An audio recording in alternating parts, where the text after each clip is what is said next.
So guys, 10 na, 10:12 in the morning. So alas 10 na guys. So hindi pa tayo makabiyahe kasi nga may nangyaring masama dito sa bahay. Guys, ito ang ating saksakan. So off na yung breaker natin, no. Ina-off ko na pati yung rep natin. So, naamoy ko kasi umuusok. Naamoy ko amoy usok, amoy sunog. Tapos, noon na, binaliwala ako. Tumatay pa ako noon kasi ito lang yung CR namin, no? CR ko. Nung nagugas ako ng pinggan, at di pa din naamoy yung nawawala yung amoy sunog. Tapos, pag silip ko dito sa labas, guys, umuusok na. O yan, no? Sunog to. Itong kable na to. Tapos, itong saksakan mismo, makikita nyo ba yan? Bundat na, oh.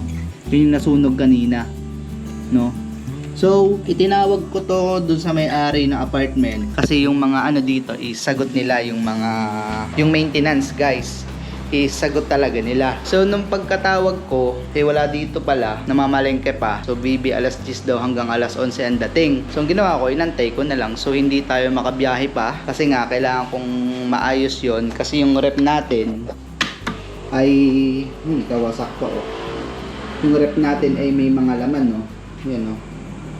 Yung mga frozen, mamaya baka matunaw. Tapos sa baba meron din. Baka naman masira ang ating mga stock sa rep. So wala akong wifi, wala din kuryente kasi in-off ko yung breaker. Kasi yung kotse natin, nakabilad. Yan yung sinasabi ko sa inyo na open parking. I mean, may parking ako. Nasa loob siya ng gate. Gate yan.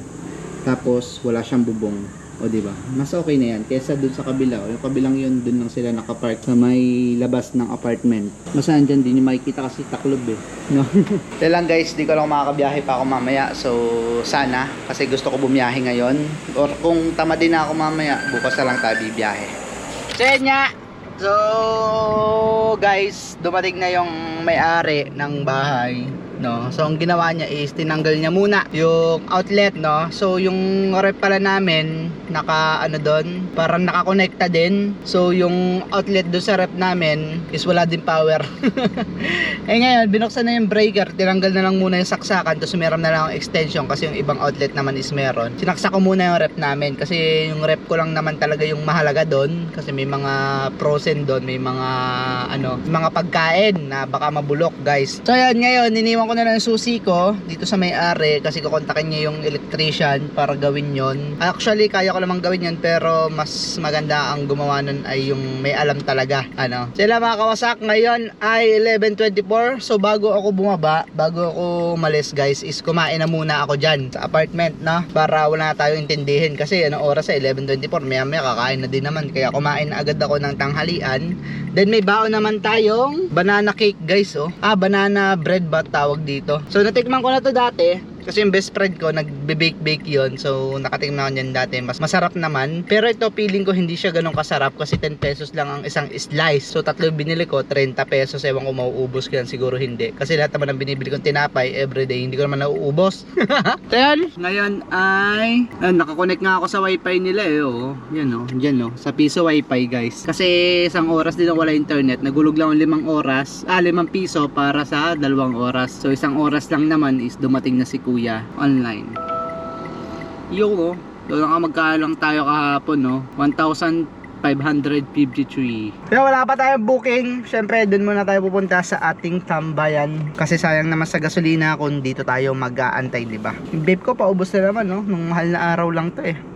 So may booking na agad tayo. So kakadating ko pa lang dito, no? So di pa ako nababa ng tricycle ng kotse guys. So may dumating ng booking papuntang Lyceum sa may Gentry, no? Tapos 230 meters ang pick up natin. Let's go guys. First booking 149 pesos. So malapit lang naman talaga yung Lyceum ngayon. So parang 5 beses na ata or 6 na beses ako nakapaghatid na doon ng estudyante. First booking done. So dito tayo sa Lyceum sa may General Trias guys. Lyceum of the Philippines. Basta dito. Sabi 186 yung kanyang pamasahe guys, pero binigyan niya tayo ng 200. Akin na lang daw yung sukli. O diba, napakaayos. Back to the home base. Syempre, doon tayo mag-aantay ng kasunod nating pasahero, diba? Sayang naman gas natin kung mag-rolling tayo dito. So napakatipid guys ng ng makulimlim. pagka makulimlim talaga yung panahon or maambon-ambon, napakatipid sa gasolina. So guys, kahapon ang expected kong gas ko ay nasa 500 kasi naggas ako, sabi ko 500 ay 390 pa lang umano na, nag-automatic na guys. So sabi ko kaya ba 500 yan isagad, so hindi kinaya, hanggang 450 lang napasagad guys. Kita mo, kasi kahapon ang ganda ng panahon makulimlim, maambon, kasi init, ambon ulit, yung ganon. Kaya napakatipid natin sa aircon guys, konting thermostat lang is malamig na dito sa loob ng kotse. At isa din yon sa pampatipid sa sasakyan, yung mahinang aircon. Kumbaga mabilis napapalamig ng aircon natin yung loob ng sasakyan, at kapag lumamig na, syempre nag-automatic yun, namamatay na ulit yung ating, ano bang tawag doon? Condenser ba ang tawag doon? Basta yung nagpapalamig sa kotse, namamatay na ng automatic pag na-hit niya na yung specific or target na temperature niya na isinet mo dito sa thermostat, no? Kaya yun, tipid ng gas natin kahapon. So mga kasakan, dito tayo sa SNR sa may Imus. Thank you sir. So may dumating na booking kanina papuntang Bermosa, no? Tinanggap ko, kaso nga lang na-stuck kami sa traffic dun sa malapit sa may Daang Hari. Kinancel. Tapos may sumunod na booking papuntang Pasay sa may SMX. Hindi ko tinanggap. Tapos may dumating na booking na to papuntang Malagasang lang guys. So 1.5 kilometers ang pick up papunta ng Malagasang guys. Nasa 150 something din, 153 oh. So yun, another booking guys. Robinson Place pala ang pick up natin, no?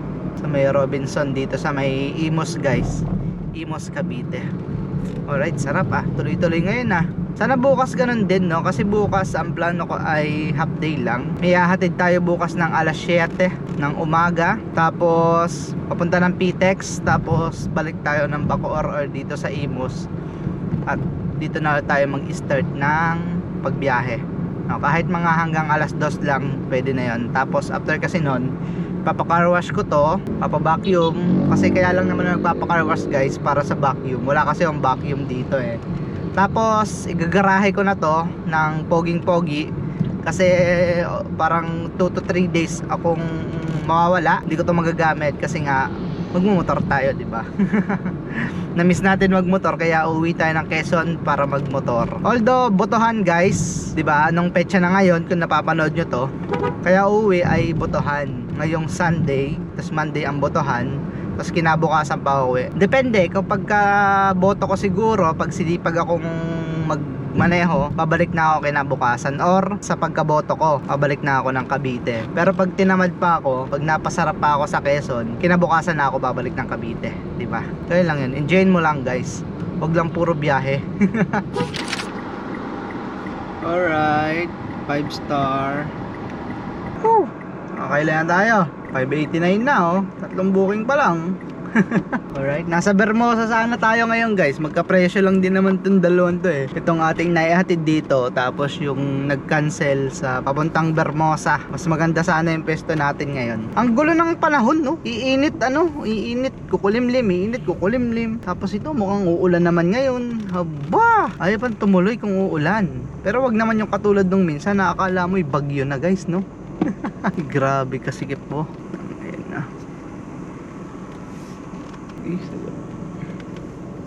Bermosa Imus guys, natuloy din. Nakuha tayo pasahero pabalik ng SNR. Then after sa SNR, may nakuha naman tayong pasahero papunta dito sa Bermosa. So ano muna tayo? Kano na tayo guys? 854 pieces. Sarap ng booking natin ngayon. Tuloy-tuloy Yan ngayon lang ulit napahinga guys. Kamusta yung banana bread na to? Sarap siya. Nasang saging. Natural, saging to Kaso nga lang ang lambot niya, kailangan niya talaga may lagayan kapag sa sakya kakain, no? Antay na tayo kahit mga 5 minutes or 10 minutes guys. Kasi nakakakuha naman ako dito sa Bermosa na to. Diyan sa mga yan, La Coffee Bean, Jollibee, McDo, Burger King, Chowking. Yan, nakakakuha ako dito ng pasahero Kahit mga 10 minutes lang. Okay lang. Ang sarap to Tapos higupan pa ng coffee ko brown.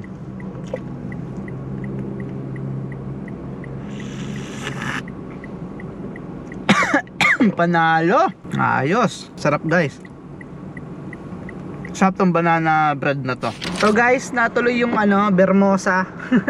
Ay, yung bermosa bagang doon sa Bermosa, di ba tayo? Nagmerienda. Tapos habang nagmerienda ako, may dumating na booking. Papunta dito naman sa may Evia. Dito sa may Las Piñas, guys. May daang hari lang naman to, no? Kaya mabilis lang. Diba mga kawasak? Magkano na tayo? 1,021 pesos. Ayos na yan. Anong oras tayo lumabas? Mga alas 12. Anong oras yung ating first pick up? Tingnan natin, no? 11:30 o 11:29 sakto. 12, 11, parang 12, 1, 2, 2.5 hours guys. Almost 3 kasi 2:20 na ngayon eh, no? So tayo, set di tayo papunta ng Dasma. Kasi mahirap na, batuhan tayo ng papuntang Alabang dyan. Diba? What's up guys? So anong oras na? 8:10 ng gab. Liwanag talaga nito. So salamat ulit paring Jose. So 8:10 guys, naka 16 jobs tayo, 16 bookings at kumita tayo ng 2,838 pesos. O diba? Mula alas 11:30 pagpalagay 8.5 hours guys. So bibiyahe pa ba ako or hindi na? Parang gusto ko pang hindi na eh. Hindi ko pa pinatay. Parang gusto ko pang hindi na bumiyahe. So alas 8. Ay, uwi na lang ako. Kasi bukas guys is maaga tayo, no? Kasi nga pupunta tayo ng PITX. Maghatid tayo. Alas 7 ang alis natin. Ay hindi, mga 6:30 ang alis natin. At alas 7 ang alis dun sa apartment ng ating mga tropa pips. Kaya kailangan natin matulog na maaga kasi maybe 5 o'clock dapat gising na tayo. Then 6:30, alis tayo 6:30 sa bahay. And then yun, siguro saktong alas 7 dapat nandun tayo, no? So yun lang mga kawasak. So see you tomorrow. Pagkahatid natin dun is bibiyahe pa tayo pambaon para makauwi ng Quezon Province. At least 1,000 kasya na yun. Maka 1.5 na lang tayo, 500 sa gas, tapos 1,000 na net, pwede na yan guys. Pwede na yan mga kawasak. Kasi magmumotor lang naman tayo eh. Saan to? San Agustin 3. Sige, fight. O diba, may booking pa tayo. 92 pesos din. Doon din ang daan guys. Dala mga kawasak. So putulin ko na to, hindi ko na to isasama sa ating vlog. So ride safe always sa inyo lahat. And peace out.